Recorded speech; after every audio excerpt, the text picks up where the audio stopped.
Good day, everyone. Today we will discuss about issues and trends in early childhood education.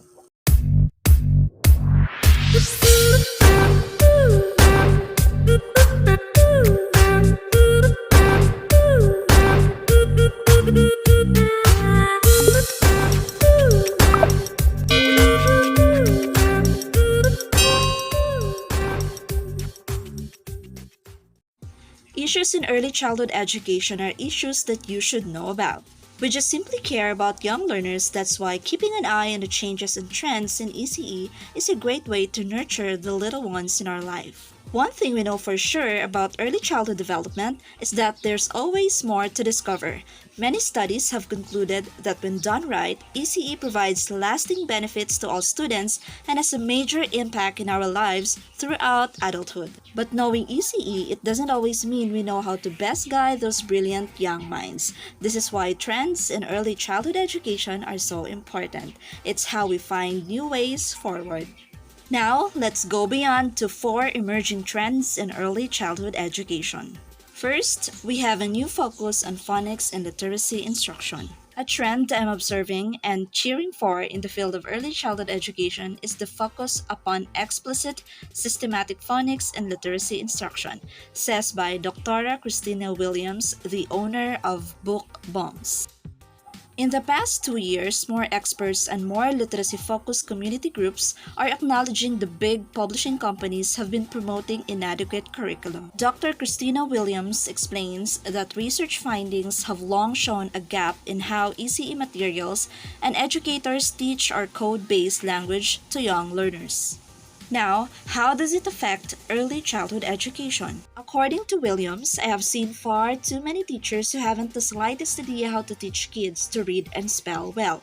She explains that the trouble begins in universities not teaching teachers to understand phonics instruction. Often, students' teachers do not adequately understand how words work themselves. When they secure their jobs, these young teachers rely on the strict purchase curriculum to guide them. But far too often, those materials use debunked methods that leave far too many readers behind. Second, educating with nature. Children learn about natural environments, develop fine and gross motor skills, and build a connection to their local ecosystem. So, how does it affect early childhood education? The trend of teaching through nature could also show up in other ways, such as teachers making a conscious effort in incorporate natural elements into the classroom or dedicating time for outdoor exploration and play. Now, for the third one, we have closing the achievement gap under ESSA.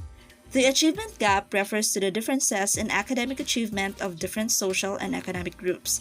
This is measured through a variety of metrics, including grade point averages, standardized test scores, dropout rates, college enrollment, and college graduation metrics. How does it affect early childhood education?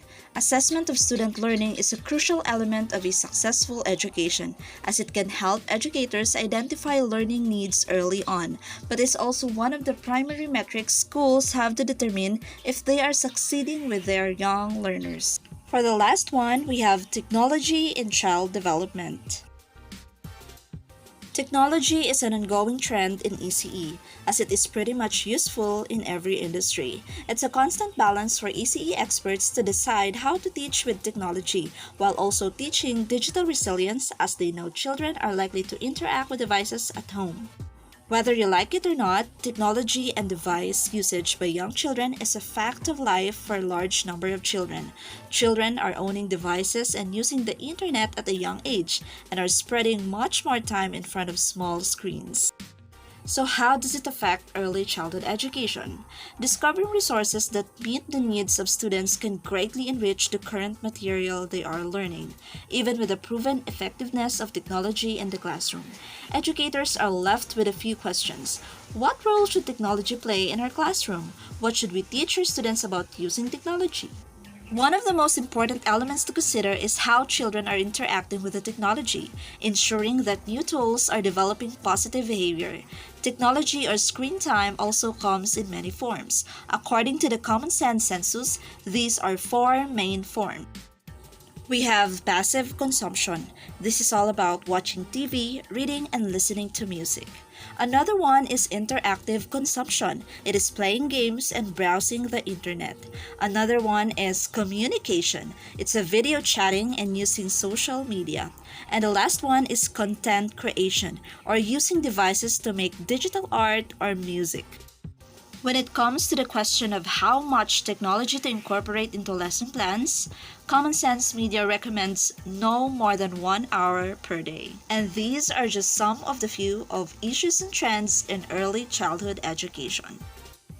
Now, for your task, as ECE teacher, how are you going to teach phonics using a specific device and why? Write your answer in the comment section.